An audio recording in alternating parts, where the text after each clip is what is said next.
Assalamualaikum warahmatullahi wabarakatuh. Salam sejahtera untuk kita semua. Perkenalkan, nama saya Galuh Ratnawati, SPD, selaku fasilitator guru yang mengikuti kegiatan BIMTEK SMA Roots Kementerian yang perwakilan masing-masing sekolah. Berikut adalah kegiatan SMA Roots yang ada di sekolah kami. Selamat mengikuti. Latar belakang adanya SMA Roots yaitu Permendikbud nomor 82 tahun 2015 tentang pencegahan dan penanggulangan tindak kekerasan di lingkungan satuan pendidikan.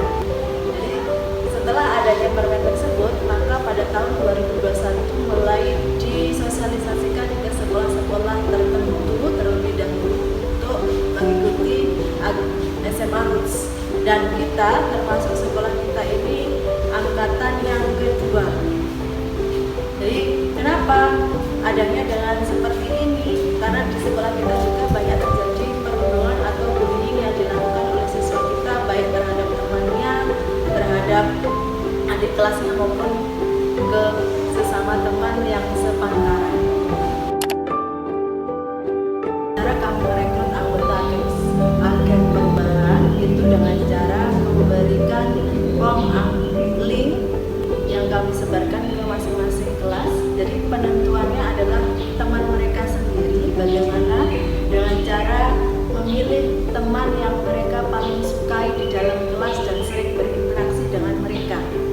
Dari situlah kami bisa menarik kesimpulan hasil dari masing-masing kelas untuk kami jadikan salah satu perwakilan dari agen perubahan yang ada di sekolah kami yang berjumlah 30 orang. Saya biasanya meminta agen perubahan untuk menuliskan bagaimana perasaannya sebelum mengikuti kegiatan pada setiap pertemuan per minggunya, dengan menuliskan atau menggambarkan perasaannya di dalam secari kertas, kemudian mereka tempel ke kertas yang kami sudah siapkan untuk digunakan pada fase berikutnya.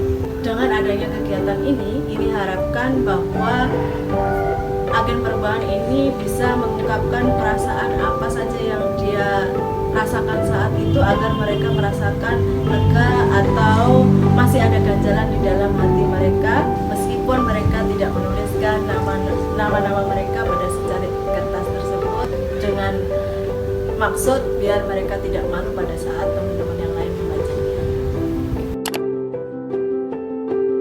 Bullying adalah tindakan atau perilaku agresif yang dilakukan seseorang atau kelompok ke orang lain atau kelompok lain atas ketimpangan kuasa secara berulang atau terus-menerus. Maksudnya adalah, jadi tindakan bullying itu dilakukan oleh orang-orang yang berkuasa, yang mempunyai entah itu fisiknya lebih besar atau dia merasa lebih dari anak yang dibullying atau oknum yang dibullying atau kelompok yang dibullying.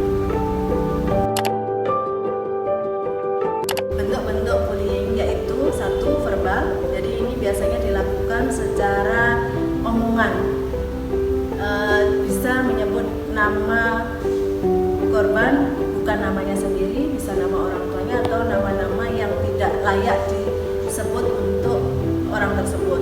Yang kedua, perundungan sosial. Ini biasanya dilakukan antara circle atau kelompok sosial tertentu ke kelompok sosial yang lainnya, yang bisa menjatuhkan orang lain dengan cara mempermalukan di depan umum atau di kelompok-kelompok tertentu. Yang ketiga, perundungan fisik.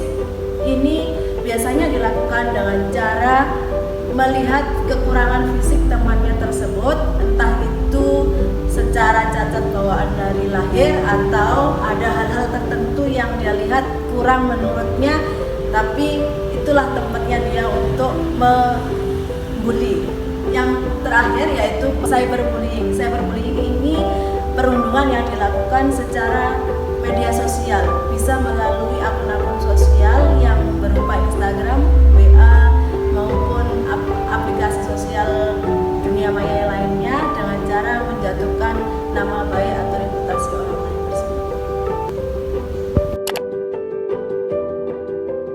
Dengan adanya bullying di sekolah, maka akan menimbulkan dampak yang ada, yaitu dampak emosional dan mental. Contohnya, mereka korban merasa cemas, depresi, stres, hilang kepercayaan diri, sehingga menarik diri dari pergaulan pada umumnya.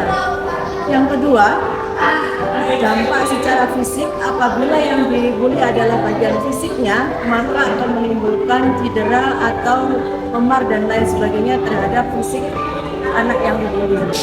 Ketiga, performa akademik korban menurun.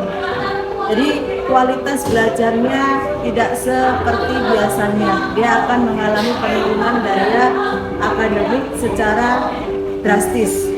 Yang keempat, hubungan sosial dengan teman di dalam kelas maupun antar kelas itu tidak ada, karena dia sudah minder terlebih dahulu akibat dia sudah dilecehkan oleh orang lain atau sudah dibully oleh orang lain. Cara mengatasi bullying yang ada di sekolah yaitu dengan cara merangkul korban dengan mendengarkan ceritanya kenapa sampai terjadi bullying yang dilakukan oleh temannya terhadapnya. Yang kedua, bantu mengatasi masalahnya. Caranya bagaimana? Kita tanya akar permasalahan yang dia alami, kenapa sampai temannya itu membuli. Karena dari sanalah kita akan mengorek banyak informasi apa saja yang dia alami selama ini, selama terjadinya bullying tersebut. Yang ketiga, tunjukkan empati bahwa kita, baik itu agen perubahan, fasilitator guru atau yang menangani, itu merasakan apa yang dirasakan oleh korban tersebut. Yang keempat, buat perjanjian perubahan. Ini maksudnya bagaimana? Yaitu antara korban dan pelaku kita mediasi biar ada titik temunya, bagaimana cara mengatasi biar tidak ada bullying lagi terhadap temannya yang merasa dibully. Yang terakhir, informasikan ke orang tua dengan persetujuan yang bersangkutan. Tujuannya apa?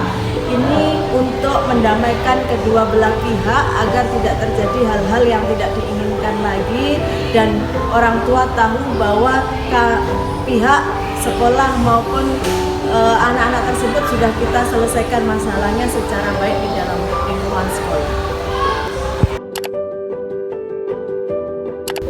Tempat terjadinya bullying yang ada di sekitar sekolah itu sesuai dengan yang sudah kita bagikan kemarin, biasanya terjadi di dalam toilet, parkiran, kantin sekolah, dalam kelas sendiri, maupun di area-area yang tempat banyak anak-anak melakukan kegiatan, bisa di lapangan sekolah dan lain sebagainya. Dan yang paling penting adalah hampir dari kesepakatan atau hasil dari mereka menyatakan kemarin itu bahwa sekolah kita ini tidak aman dari tempat, atau sekolah kita ini tidak aman dari bullying. Jadi semua yang ada di sekolah kita itu hampir semuanya terjadi tindakan. Bagaimana perasaannya sebelum dan sesudah mengikuti agen perubahan yang ada di sekolah kita? Sebelum saya mengikuti ROT, saya merasa tidak bisa mengungkapkan apa yang saya rasain tentang masalah-masalah yang terjadi di dalam kelas saya, seperti pembulian dalam kelas, pemilihan kelompok, apalagi circle-circlean yang makin banyak di kelas saya. Itu susah banget saya ungkapin atau memberitahu kepada bu guru, dikarenakan saya memikirkan perasaan mereka dan apa yang mereka pikirkan tentang saya. Tetapi setelah saya memasuki ROT, saya merasa leluasa buat mengungkapin apa perasaan saya kepada bu guru, kepada teman-teman di ROT. Saya dapat menyelesaikan masalah yang terjadi di dalam kelas saya. Di dalam ROT, saya dapat mempelajari gimana sih cara saya untuk menghargai seseorang, gimana sih cara saya mengatasi pembulian di dalam kelas, ataupun mengatasi circle-circlean dalam kelas tersebut. Sebelum saya mengikuti ROT, saya merasa seperti kurang peka dengan kejadian-kejadian negatif yang ada di sekolah saya. Tetapi setelah saya mengikuti ROT, saya bisa mengerti dan paham dengan apa saja hal-hal negatif dan cara penanggulangan, serta juga saya bisa lebih berani mengingatkan teman-teman saya untuk tidak melakukan hal-hal negatif seperti pembulian, pencurian, dan lain-lain. kemudian informasi mengenai SMA Roots yang ada di sekolah kita, mulai dari pembentukan, perekrutan, sampai dengan kita melakukan sosialisasi setiap minggunya di SMA kita. Semoga dengan adanya video ini bisa memberikan pencegahan terhadap sekolah kita. Semoga bisa membawa manfaat bagi agen-agen perubahan untuk menciptakan suasana sekolah yang nyaman, tentram, dan damai. Wassalamualaikum warahmatullahi wabarakatuh. Salam Semantan Cerdas.